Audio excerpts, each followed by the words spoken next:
और आगे बढ़ते हैं आगे और बात करते हैं सीए लागू होने के बाद अब किस तरीके से शरणार्थियों को नागरिकता मिल रही है। आपको बता दें सीए लागू हो चुका है और अब लोगों को नागरिकता मिलने का सिलसिला भी शुरू हो चुका है। आपको बता दें गृह मंत्री अमित शाह कल अहमदाबाद में थे और शरणार्थियों को उनके नागरिकता प्रमाण पत्र उन्होंने सौंपे। आइए इस रिपोर्ट में दिखाते हैं आपको।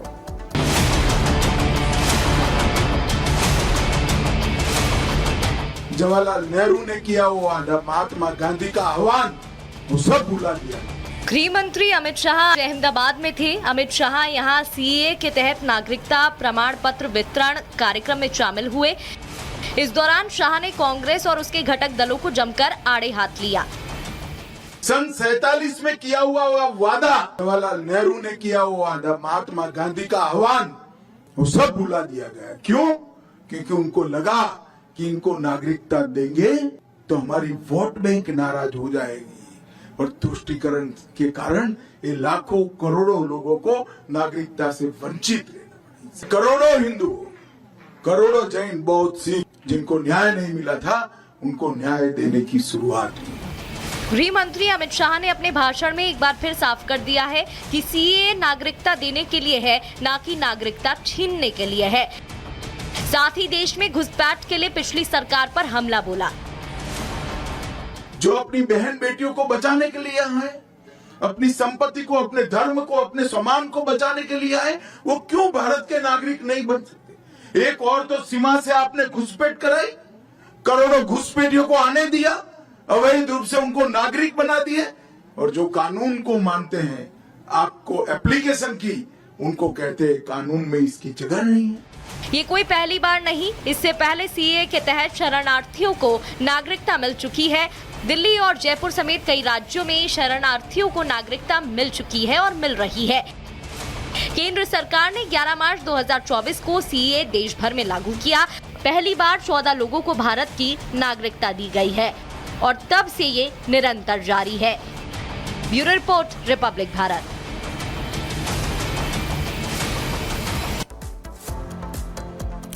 और सूबे के मुख्यमंत्री योगी आदित्यनाथ, उत्तर प्रदेश के मुख्यमंत्री योगी आदित्यनाथ सबका इलाज करना जानते हैं।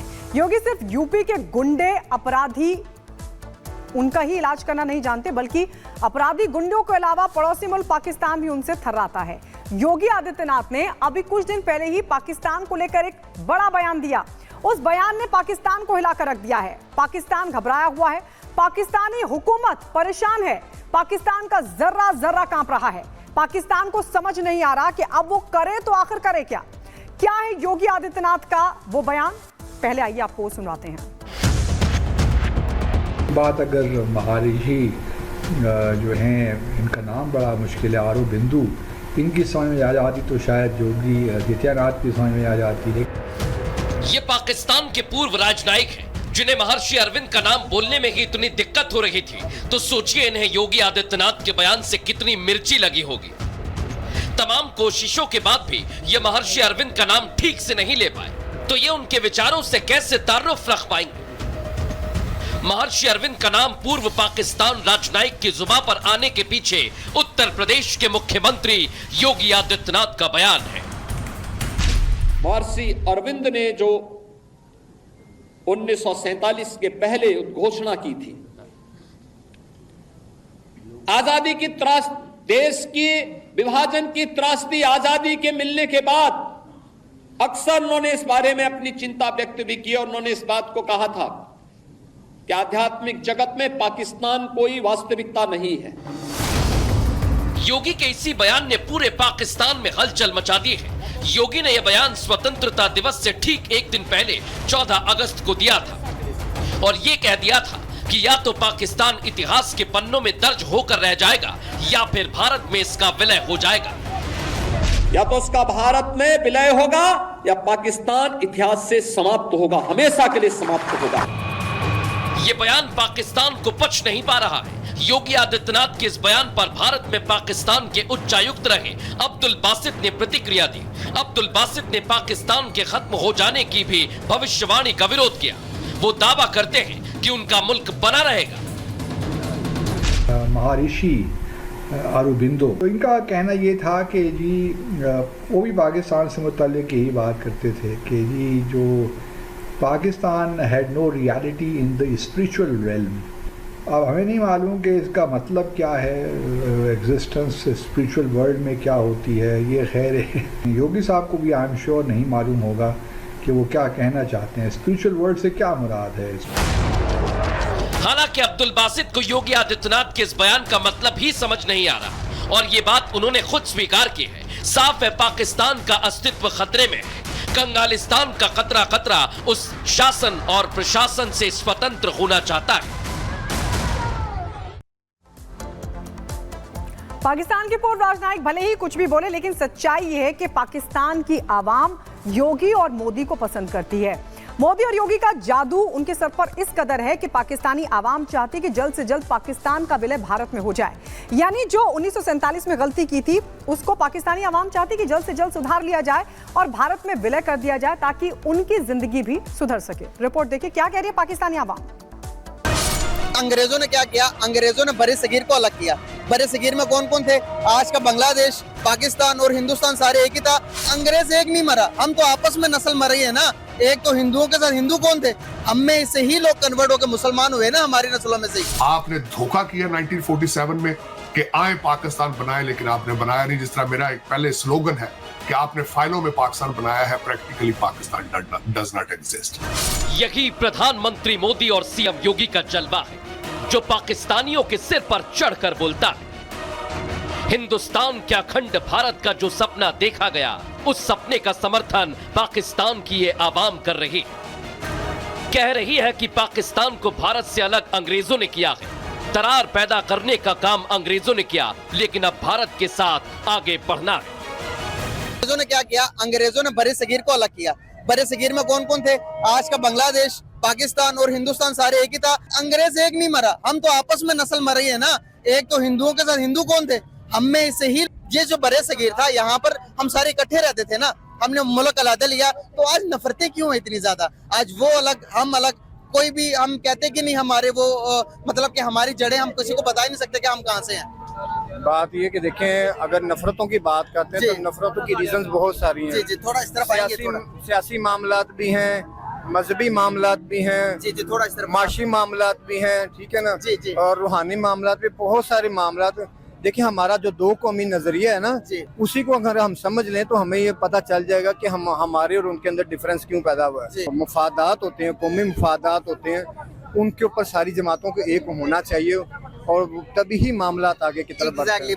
पाकिस्तानी मान रहे हैं कि अगर पाकिस्तान का हिंदुस्तान में विलय हो जाए तो गरीबी, बेबसी और लाचारगी का दौर खत्म हो जाएगा, लोगों की इज्जत बढ़ जाएगी, क्योंकि हिंदुस्तान का डंक आज पूरी दुनिया में जोर शोर से बज रहा है। जाए कि पीएम मोदी भी जो है वो एक तरह से डरे और खौफजदा रहते हैं पाकिस्तान से, तभी पाकिस्तान आते भी नहीं है। पाकिस्तान के जो लीडरशिप है उससे मिलते भी नहीं है मोदी जी, क्योंकि मोदी जी को पता है कि अगर मोदी जी हमारे किसी प्राइम मिनिस्टर से, हमारे किसी प्रेसिडेंट से, हमारे किसी भी मंत्री से या किसी आम सिटीजन से या किसी से भी अगर मिले तो मोदी जी ने अपनी जेब में हाथ डालना है और जितना पैसा होगा वो निकाल के दे देना है, बल्कि बाद में कह भी देना है कि इनको 2-4 बिलियन डॉलर भी ट्रांसफर कर दो। ऐसा होने के भी बहुत चांसेस हैं, इसी वजह से नहीं मिल रहे। पाकिस्तान में जिस तरह के हालात हैं उससे दुनिया वाकिफ है और पाकिस्तानी भी अपने हुक्मरानों से इतना परेशान हो चुके हैं कि उन्हें उम्मीद अब पीएम मोदी और सीएम योगी से ही है। पाकिस्तानी आवाम एक सुर में कह रही है कि भारत के साथ हाथ मिला लिया जाए ताकि जिल्लत भरी जिंदगी से छुटकारा मिल जाए। देखिए, अपोलोजाइज कर लें और अमन के मुआहदे करें, क्योंकि ऐसा अमन, जब तक अमन नहीं होगा तरक्की नहीं करेंगे, लड़ाइयों में रहेंगे। देखिए ना, जब दो भाई लड़ते हैं दूसरा कमजोर हो जाता है और तीसरे आके फायदा लेते हैं। इंडिया कह रहे हैं भरोसा नहीं करना, बार बार हमारा भरोसा तोड़ते हो। पेरेंट्स, मेरे दादा वहाँ से माइग्रेट करके इधर आए थे 1947 में। मेरे वालिद साहब रास्ते में पैदा हुए थे। आज मेरा दिल रोता है कि मैं क्यों मेरा दादा इधर आ गया था, क्यों मेरे बाप को ले आया था। भाई आज हम इंडिया के साथ तरक्की कर रहे होते ना। पाकिस्तान में मुसलमान ज्यादा मरे हैं as compare to Indian Muslim इन 70 सालों में, देख लें। कुल मिलाकर पाकिस्तानी भी ये जानते हैं कि भारत में मिले बिना पाकिस्तान का उद्धार नहीं हो सकता है, लेकिन पाकिस्तान के कुछ हुक्मरान और कट्टरपंथी ऐसा होने नहीं देना चाहते।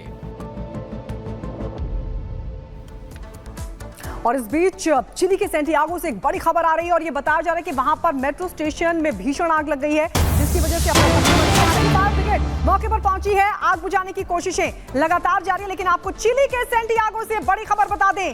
चिली का सैंटियागो, जहां पर आप देख सकते हैं कैसे मेट्रो स्टेशन पर भीषण आग लगी है। एस्कुएला मिलिटर मेट्रो स्टेशन की तस्वीरें आपके सामने, जहां पर भीषण आग लगी है और इसकी वजह से अफरा तफरी मच गई। आप देखिए मेट्रो से ये काले धुएं का गुबार उठता हुआ दिखाई दिया। किस वजह से आग लगी ये अभी तक साफ नहीं हो सका है, लेकिन बताया जा रहा है कि जबरदस्ती आग, जिसके बाद अफरा तफरी मच गई। क्या कुछ नुकसान भी हुआ है ये अभी तक जानकारी नहीं मिल पाई, लेकिन आग की लपटों को आप देखकर अंदाजा लगा सकते हैं कि ये मेट्रो स्टेशन पर आग कितनी भीषण लगी है। आसपास गाड़ियां भी खड़ी आपको नजर आ रही होंगी, लेकिन अंदर आग की लपटें जबरदस्त तरीके से। फायर ब्रिगेड मौके पर मौजूद है और आग बुझाने की कोशिश की जा रही है।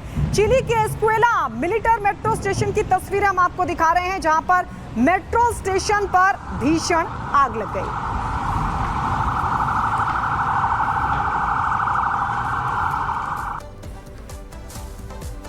और आइए बात करते हैं झारखंड की। झारखंड में इस वक्त सियासी पारा चरम पर है और वजह है चंपई सोरेन।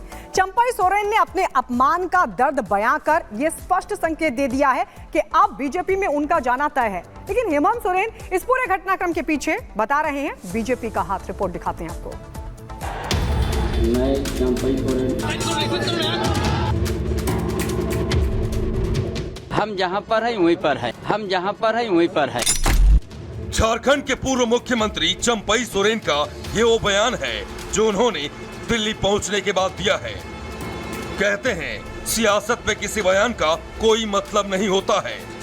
सियासत और सुविधा एक दूसरे के पर्याय हैं, तो यहाँ भी ऐसा ही होता नजर आ रहा है। उनके बयान से साफ है कि उन्हें मोदी का आशीर्वाद मिल चुका है, बस औपचारिक ऐलान बाकी है।